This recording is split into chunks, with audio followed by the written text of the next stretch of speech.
welcome to my channel, or welcome back if you're a returning viewer.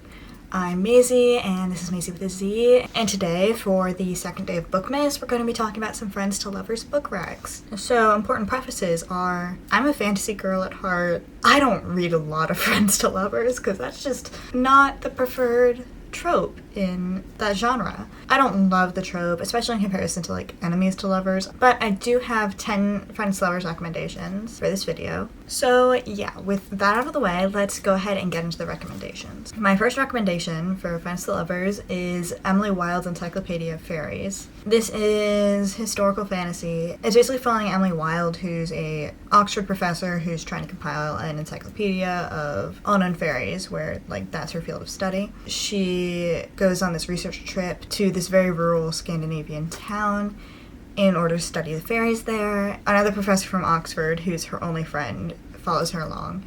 And throughout the book, it's very obvious that like they both like each other a lot, but Emily absolutely refuses to admit it.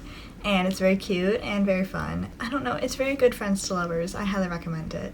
It's also overall just a very good book. And yeah, I really enjoy it. Next up is Shadowhunter's arc, which is The Dark Artifices. This is the third Shadowhunter series, where you kind of have to have read 2 series before that. But if you're going to read Shadowhunters anyway, which you should because I love it, then The Dark Artifices is extremely good Friends to Lovers. It follows Julian and Emma, who have been best friends since childhood, and then their Parvati, which are... It's basically this kind of like Shadowhunter ceremony where their like souls are linked. But basically the rule is Parvati are not allowed to be romantically involved, but they end up falling in love anyway, but they can't admit it because they're Parvati and they've been best friends since they were little, and this is peak Friends to Lovers. Like, this is exactly how Friends to Lovers in fantasy should play out. It's so good. Like, The Dark Artifices is my least favorite Shadowhunter series, and it is still so good. Like, I've never read a Friends to Lovers arc in a fantasy story that hits that hard. Those are my 2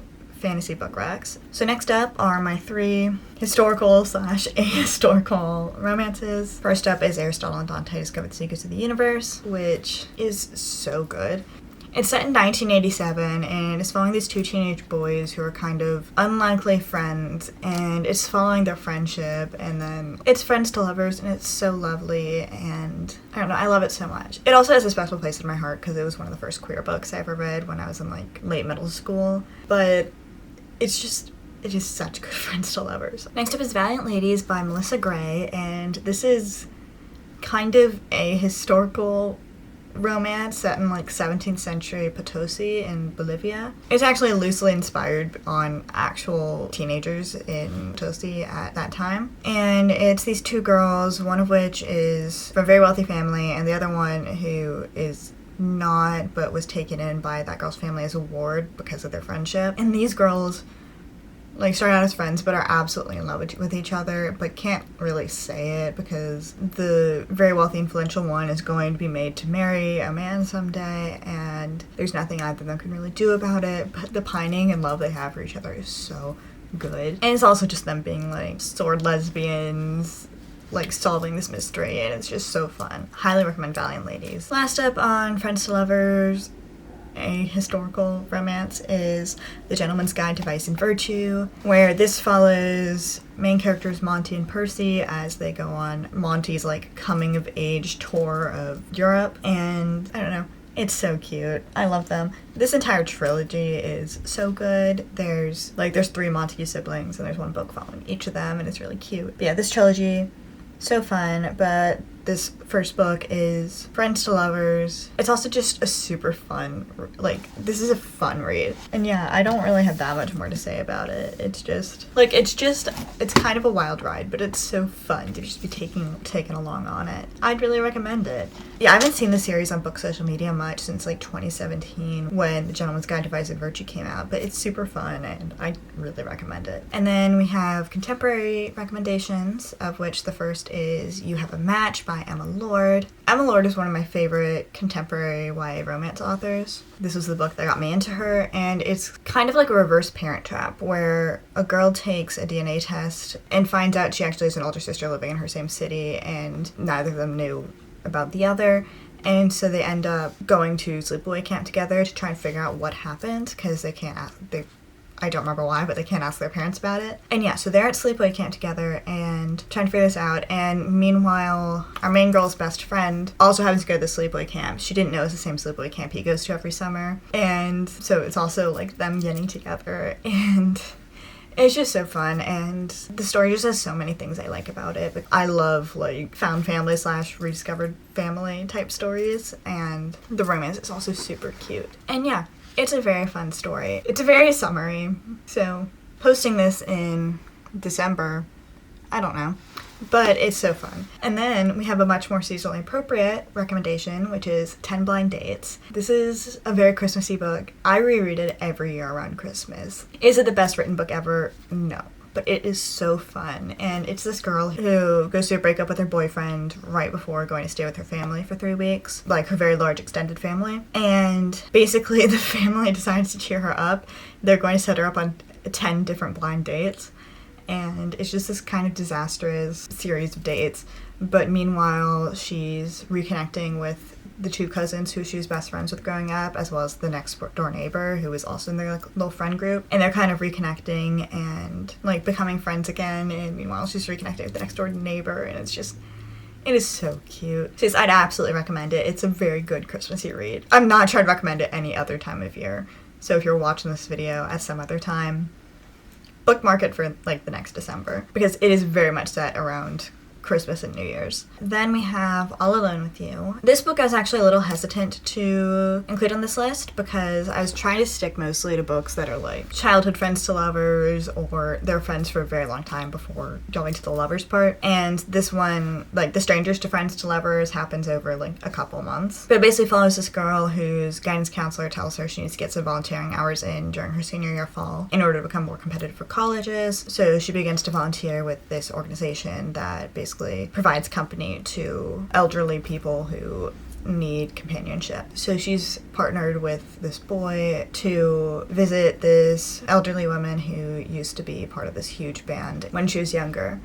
And so the 2 of them are visiting this woman twice a week. They all become friends, and it's about like this girl learning to let other people in and be vulnerable and not like close herself off for fear of getting hurt. And it's mostly about that, but also the romance is really cute. And it does still have the friends to lovers vibes, where she and the love interest are friends before she develops romantic feelings. The romance is so cute, but it's also just such a good story of friendship and connection, and it has such good discussions of mental health, and it's just really wonderful. And then we have A British Girl's Guide to Hurricanes and Heartbreak. This is a companion novel to A Cuban Girl's Guide to Tea and Tomorrow, which also has slight friends to lovers energy, but this is much more explicit friends to lovers. This is following a girl whose mother has recently died, and she is kind of like pushing people away and kind of blows things up with her family. She runs off to Miami to stay with like family friends. Meanwhile, her like one of her best friends is also in Miami for an architectural internship. They're both in the UK. It's like All Alone with You, where the main story is about the mental health and growth and everything of the main character, who's just trying to learn to like let people in and deal with emotions in a healthy way.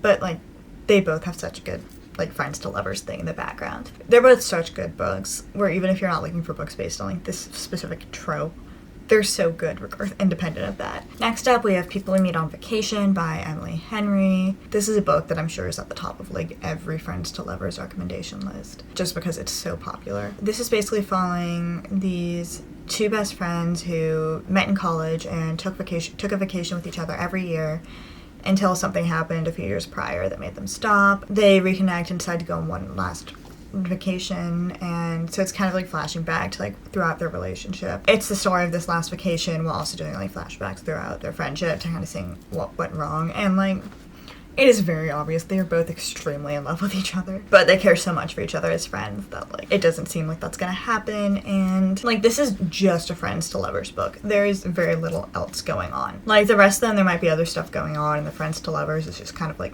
helping it along. It's just friends to lovers romance. This is also the only adult romance on this list. That's People We Meet on Vacation. if you like Emily Henry or just like, you know, adult contemporary romance in general, you'll probably really enjoy it. And then finally we have Pumpkinheads, the only graphic novel on this list. This is super autumnal, but is blatantly set on Halloween, but like you could read it any time of year. But it's following these two friends who are in their senior year of high school and they've worked at this pumpkin patch with each other for the past 4 years, and it's kind of like the ultimate pumpkin patch where there's a corn maze and a hayride and there's like tons of different stations, and it's basically their last night. It's a girl and a guy, and the girl encourages the guy to finally go after the girl he's been pining over for the past 4 years, and so the story's kind of them trying to like get him to catch the girl, but meanwhile it's blatantly obvious like the two main characters are absolutely perfect for each other, and it's just so cute, and it's such a quick read, and the art's like adorable, and it's so fun. This is like I read Pumpkinheads just when I need a pick-me-up and just need anything. Like, it's just such a cute graphic novel, and it's so fun. That's really all I can say about it. I will say, it's better when you read it in the fall. Like, that's when it's meant to be read, is blatantly where it's set. But it's good any time of the year. So yeah, those are my top 10 Friends to Lovers book recommendations. I hope you enjoyed it. I hope there's at least one book on this list that you hadn't necessarily considered before. I'm not a huge Friends to Lovers fan, so I don't read a ton of it, but these are 10 that I think are so good and that I just really enjoy, despite not being the biggest fan of the trope. Thanks so much for sticking around to the end of the video. Please comment if you have any more Friends to Lovers book recommendations. Like, subscribe. I would really appreciate it if you want to see more of my videos. Again, I'm doing bookmas, or attempting to do bookmas, so there will be 12 videos in a row in the days leading up to Christmas. Or if you're not watching this during December, you can find videos from me at any time of year. You can find me on my blog, Instagram, Goodreads, Storygraph, at the links in my channel description. And yeah, thanks again for sticking around to the end, and I'll see you later.